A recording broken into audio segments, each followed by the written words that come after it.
Hello everybody.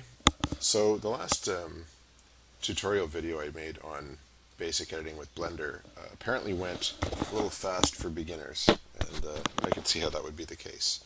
So what I'm going to do in this one is make a much more beginner-friendly version, and I'll be doing a lot more basic stuff and a lot more straightforward operations, starting from capturing or taking the images off an Android phone, or taking the video and images off an Android phone and turning them into an actual final desktop or final movie. So, well, let's start with plugging in the phone, and I'm running this on Windows because I guess most people use Windows. You have two different ways of importing video from your phone. You can either use the import picture and video here, or you can open the device as just like a remote drive. And I prefer to use this because the opening it as a camera just seems to take forever. So I mean, if you want to find, if that's easier for you and you want to do it that way, that's totally fine. And I imagine it may be different. Where your pictures go may be different on different phones. For my phone, it's internal storage, DCIM. That directory is really common for some reason. A lot of phones and cameras use that. DCIM and then camera. And if we open this, these are all the pictures and videos I have on the phone right now, which is quite a few. But I made a few videos and stills just for this particular video, and they're at the end here. So we'll just wait till they all load up. La la la. All right, and we'll take the last 8.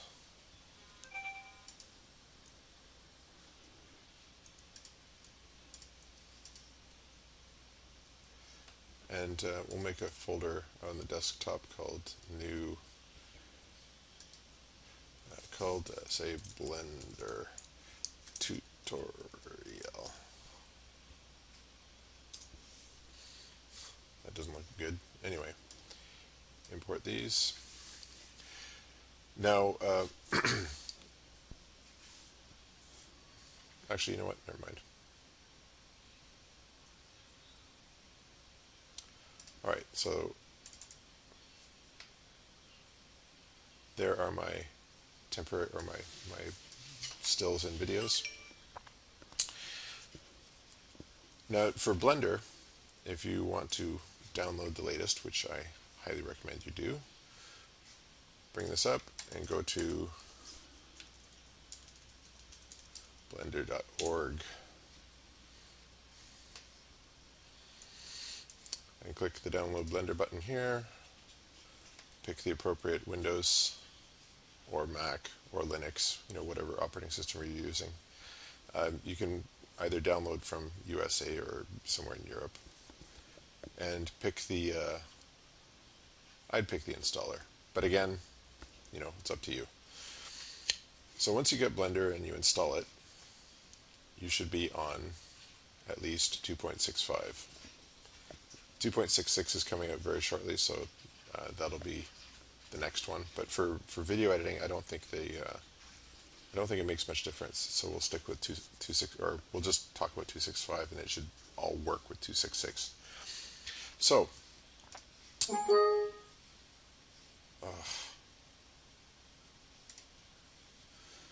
okay, so this is the default 3D view, which you should get when you start. The only thing on this main screen that we're going to really be interested in is over here in this particular area. This is where you set how your video is going to be, both for import and for export. Now, one thing that's very important to know is that Blender does not really handle mixing videos of different frame rates. It doesn't automatically compensate for you. So you need to tell it which frame rate you're using. And if you're going to be converting frame rates from 24 to 30 or 60 or whatever, you need to do that ahead of time. So here are some videos, and to find your frame rate, just go Properties, Details, and it should be right here, Frame Rate, 30 frames per second.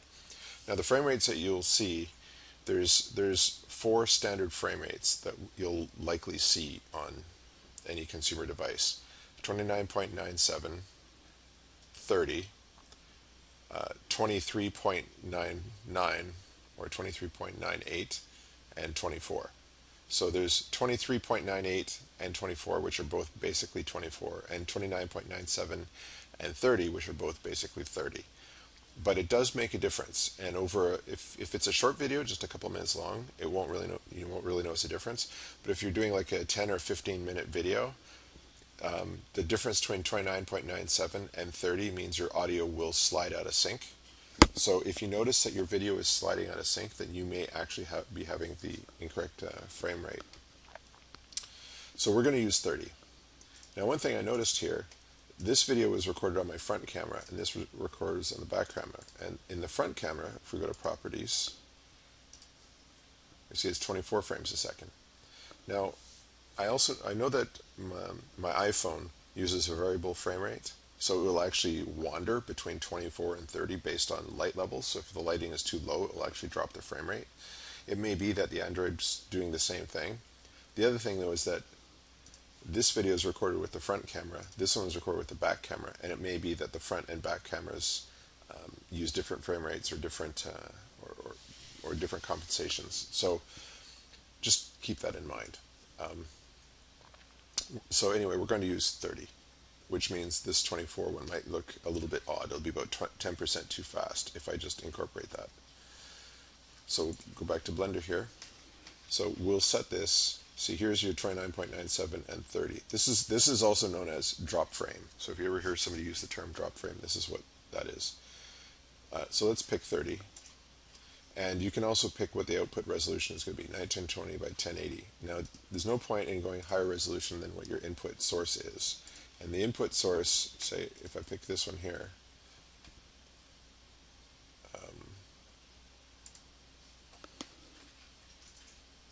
this is 1280 by 720. So there's no point in going higher than that. So if we go back to Blender, there's some presets you can choose. HDTV 720p is probably what you need. And then bump this back to 30. You can also, if you want to try a smaller output, you can say set this to 50%, or you can drag this like a slider with your left mouse button, or you can click in the middle and just type a number, or slide it, whatever. You can use that to scale it down if you want to try a trial render at a lower resolution, but I never do that with video. So aspect ratio, you only need to adjust if your camera's got a funky aspect ratio, which it probably won't. So you can probably leave those alone. Oh God, shut up. Yeah, for now that's all we need. Well, I guess the other thing is we're going to want to output to Xvid. You could use a number of these different types, but I've found actually the Xvid usually gives the best results. And for encoding, if you want to keep your audio, go down here, choose either AC3 or MP3. MP3 is probably more common, and bitrate 256. I think it sounds better. We don't need that for now. So there you go. The main things on this page are, you can use the presets to configure some things, but you want these two resolutions to be 1280 by 720 in the case of this particular Android phone. 30 frames per second. This is where you'll set the output folder, which we don't have to worry about right now. Xvid as the type of compression in an AVI shell, using MP3 as the audio. Okay, now we will switch to the video editing section. So these are just preset window types for using different aspects of Blender. And all we're interested in right now is video editing, so we'll just jump down to the video editing section. Now, this section is broken into 4 main sections. This is the curves section up here, which I will get into later. This is the video playback, so this is where you see what you're working on. This is the editing timeline, and this is just the basic timeline, which you can pretty much ignore, really, because the same thing happens up here. Down here, this represents the size of your entire animation. So right now the animation is the default, which starts at frame 1 and goes to frame 250. And this is which frame we're currently on, which you can drag left and right, or you can type a number in, or you can click the arrows. So what we're going to do is we're going to add a video clip. So down here, movie, add. And then these recents, these will fill up with based on the directories that you're using. That helps you get back to different directories you've worked on more conveniently. But we put what we want out on the desktop, and it's under Blender Tutorial. And if you click on this icon right here, it turns it into, oh my god, fine. Have I mentioned that I hate Windows? So these are actually the videos that we're interested in here, these 4. So let's start with this one, say. Now, this is the bottom one here. This is the video, and this is the audio. In this case, I was just zooming in on the book, so there is no audio. So we can actually right-click on it. You select a clip by right-clicking on it. So right-click on it and press X on the keyboard and confirm erase strip, because we don't need the audio track. Now you can use your mouse here to zoom in and out of the timeline, so we can see our whole clip. So this whole clip is 495 frames long, so it's longer than the default animation sequence. We can ignore that for the moment. To move the clip, click on it, so it's selected, press G on the keyboard, and then you can just drag it left and right. And notice that down here and up here, as I'm dragging, it shows you what the first and last frames are as you're moving. So this lets you position it at a particular point where you want it to be. Or you could go over here, and here's the start frame, and you can just type a different number, like 50 or 1. So that's probably a quicker way to make them lined up. When Blender starts, the video comes in at a funny position. I'm not really sure what position it's using, but whatever, it's easy to set back to the default. So here we have zooming in on the Pooh book. Now, this case, it doesn't really look, it's pretty quick, but when you're dealing with a lot of video, it can actually get pretty slow. So one thing you may want to do to make things faster, right-click on this, go down here to proxy timecode, select proxy, like that, and just leave this as the default 25. Go up here and press N on your keyboard, scene render size, proxy 25%. So what we're doing, this we can switch between a full quality image and the proxy image. We haven't rendered the proxy yet, so it's just black. But again, make sure that your clip is selected. Go down here to strip and choose rebuild proxy and timecode indices. That's the compile window there, and now you see we've got some here. However, this is much more responsive. And what it does is it creates a folder here in the directory where your clips are, called BL proxy, and that's where it puts its proxy files, its low resolution proxy files. And once you've built the proxies, you can use them for other, like when you're if you're using the clip in your video, it'll automatically use the same proxy. Or if you're using the clip in another video, the proxy will be reused. So you really only have to render the proxy once, and then you can always use it. So let's go ahead and load in a couple others. Add a movie. So we got the Pooh one, so we'll bring this one in. And it's the same deal. The green one, this case the video came on top. It doesn't really matter which order these two are in, because the green one's audio and it doesn't show up. And again, we don't actually have any audio for that particular one. So I'm just going to right-click on it and press X on the keyboard, and there we go. Now again, this one doesn't have a proxy yet, and this is still viewing proxies, so we'll go down here and we'll enable a proxy for this one, and then compile it. and voila. So now we've got two videos here.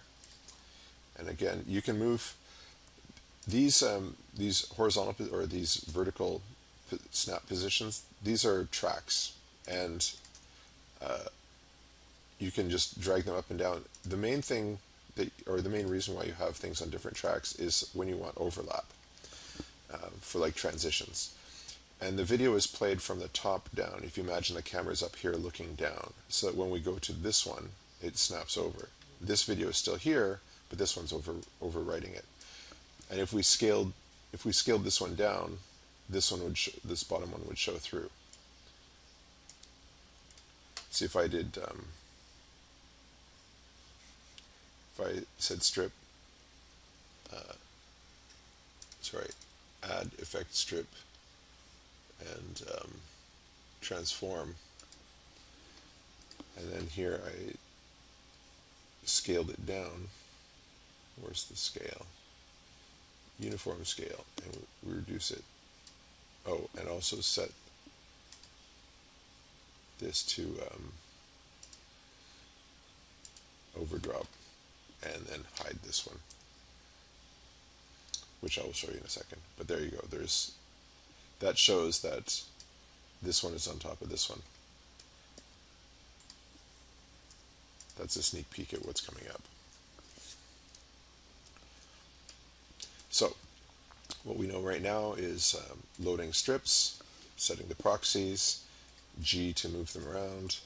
It also knows how it lights up the white tags in both of them, so you can make it line up on the same frame if for some reason you wanted to, or make sure that they butted up at ends. So that one ends at 519, so I know I could bring this one down to 520, and then it should snap without any black space in between them. Alright, that's two video clips. Let's add another.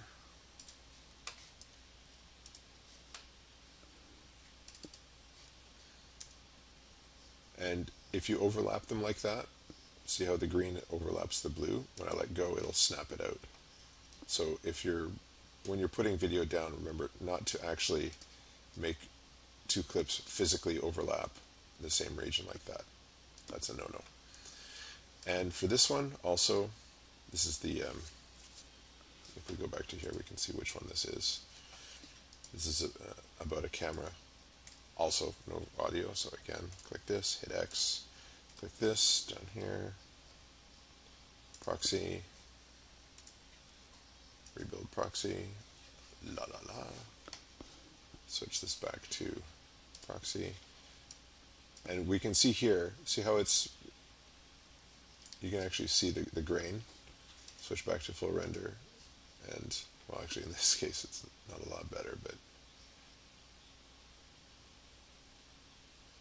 let's find a nice in focus.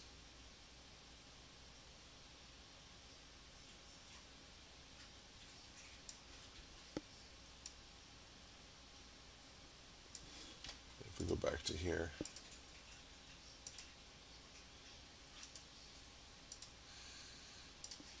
anyway, there you go. So here we have 3 clips, all proxied and ready to go. Now I'll add my clip of me talking.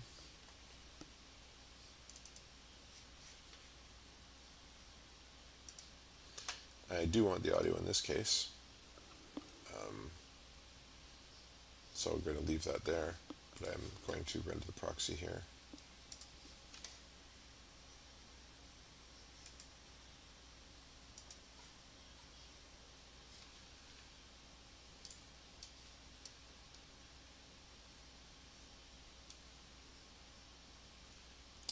So, next up, let's move these off to the side for now.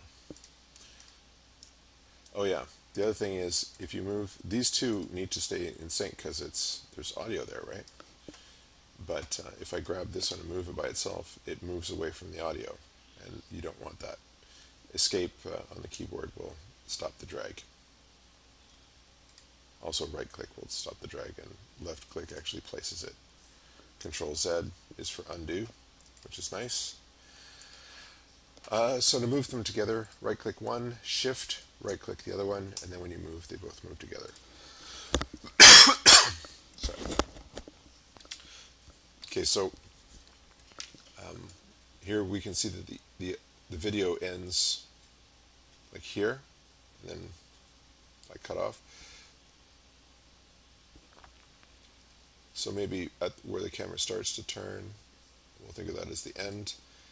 Click both of these and press K on the keyboard. That's a soft trim.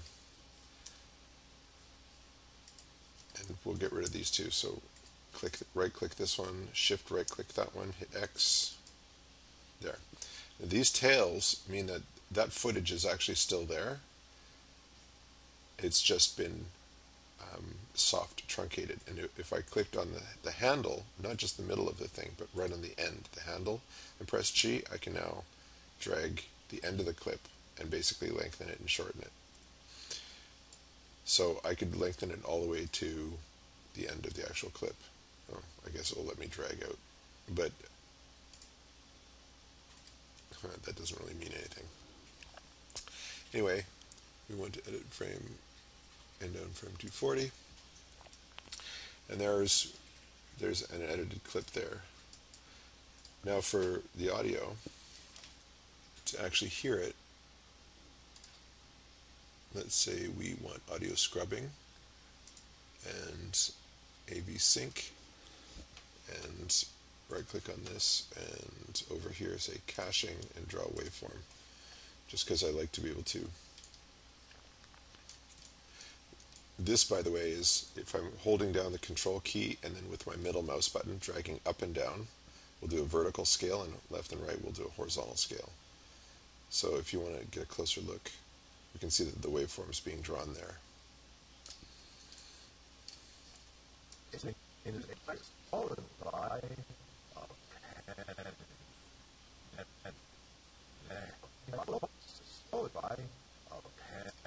Now there was some stills that I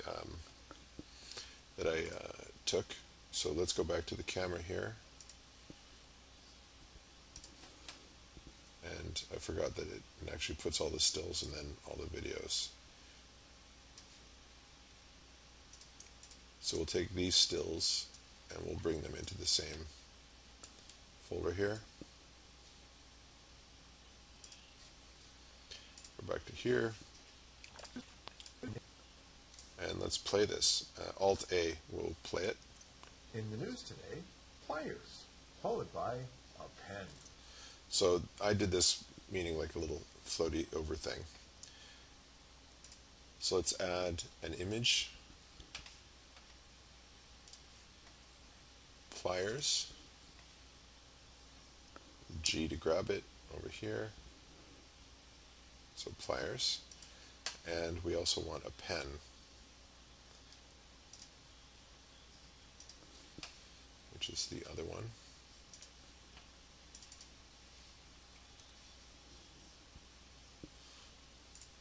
Now the trick is, I want them to float over my shoulder.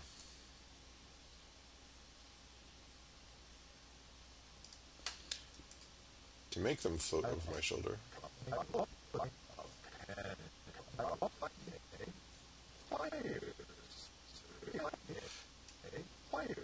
now as a sort of an editing trick, you can use the soft cut to also indicate interesting points in the video. So I want it to mark where I say pliers,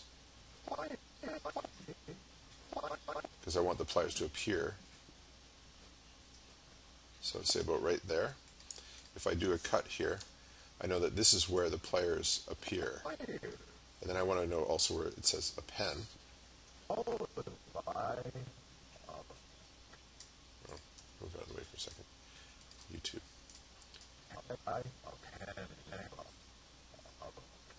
I'm just dragging with the left mouse button, by the way. You can drag down here or here.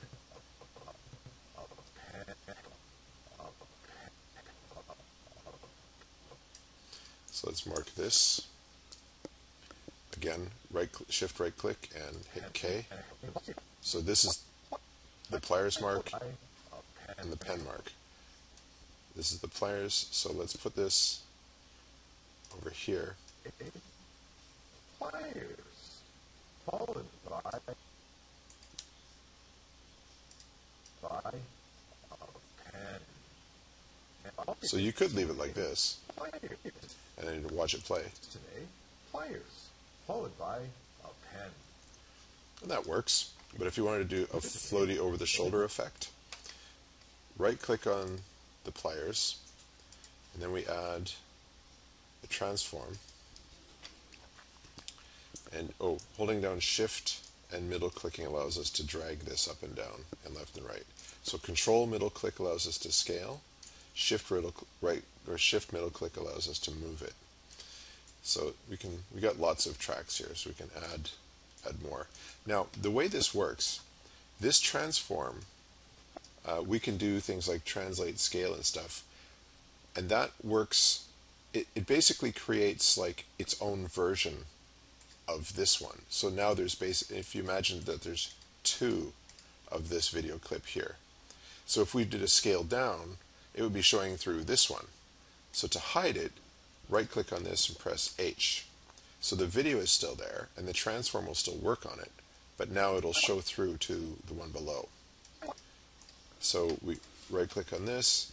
We also want to say, rather than replace, where the black area will just replace the bottom one, we want to say overdrop. And then down to scale, say 0.25 or 0.3. And then we're going to want to actually move it. Where's the moving? Oh yeah, here. Position. So if you actually click with the mouse button and drag to the right and left, you can actually adjust the position like that. So we'll adjust the position here and then click with the mouse and drag left and right, and for Y it moves it up and down. So we'll put it there. So then when we play it, Is today, pliers, followed by a pen. and we do the same thing here. We add an effect strip, or an effect strip transform. Hide this one with an H key on this. Go up here. Overdrop. Also, I guess it's probably a good idea in this one to select pre-multiply. That allows us to do anti-alias calculations, apparently. So we've got on the pen, we've got overdrop. So let's scale it down to 0.3, and we'll position it over here and position it here. So now, In the news today, pliers, followed by a pen. and there we go. Now, to do what I wanted to do with these videos is show transitions. So I'll do a transition between my little speech here and then the first video. And the way you do that is you click on the video that you're doing a transition from. So you right click on that, right click on the video, that's your from. Shift right click, and that's your to. So both these videos are selected. This one doesn't have a mark on it, but I shift right clicked it, so it's selected. Then down here we add a gamma cross. And this brown area represents the area that's overlapped between the two. See, this ends where this one ends, and this ends here where this one ends. And if I was to drag this back and forth, you can see that the brown area stretches. When it goes red, that's when it overlaps the purple. It's telling you you can't do that. So the area of the overlap is the transition. So as we stroke through this, you can see that it does a nice crossfade.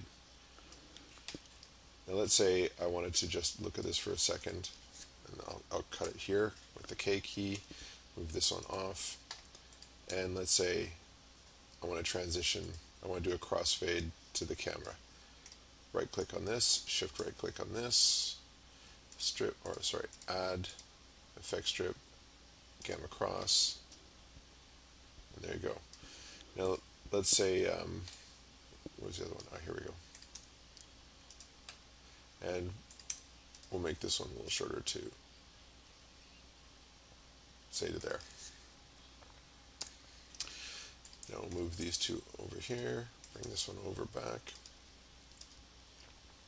Now this one, we've got two crossfades. We've got that crossfade and this crossfade. This time I'm going to do a wipe. So I go right click on this one, shift right click on this one, add effect strip, wipe. So it defaults to a down wipe, but there's a lot of controls that you can do here. For example, there's the blur width. You can adjust this and that makes it a soft transition.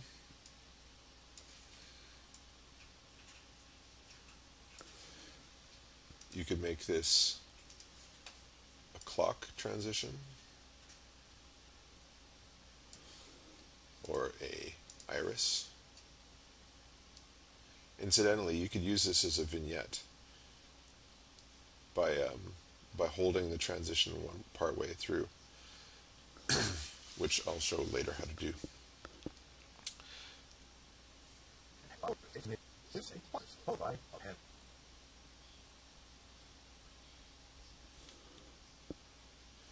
So, you know what? Let's actually let's cut this. Let's sort of finish off here. This is not a very coherent video that I'm producing, but it's showing some features and multiple clips and even stills.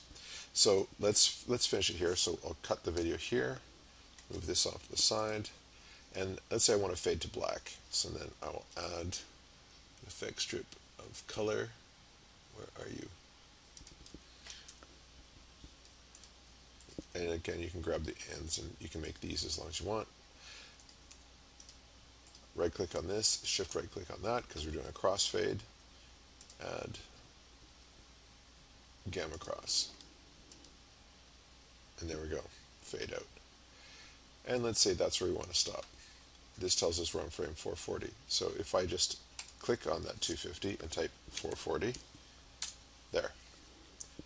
We are now officially up to frame 440. Middle clicking by itself, by the way. Oh yeah, I said you had to shift middle click, but you actually just have to click. Shift middle click is what you do in the Blender 3D editor. So middle click to move this around.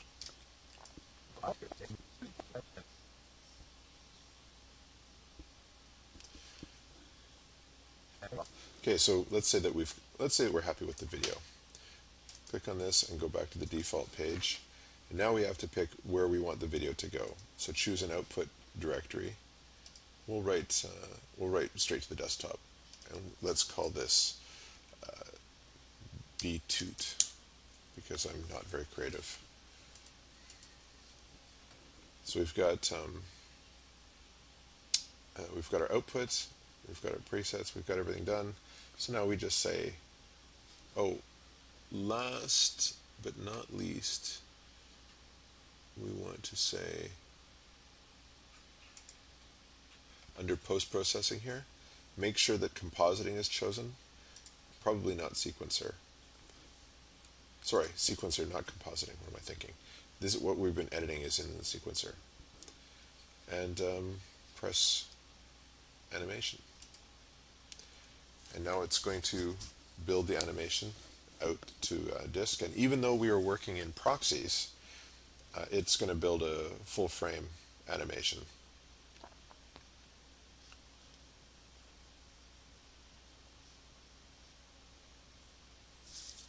Up here you see your progress. And there, it's done. So now if we go back here, here's on the desktop. In the news today, pliers, followed by a pen.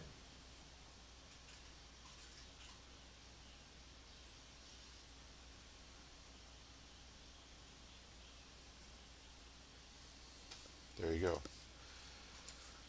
And then you can just upload this directly to YouTube, and they will transcode it to the different formats that they want. I don't think they'll go up. So if 720 is what you upload, then that's the highest that it'll have. But if you upload a 1920 by 1080, then we'll use that as the top. Anyway, I'm going to call that done and see how this looks.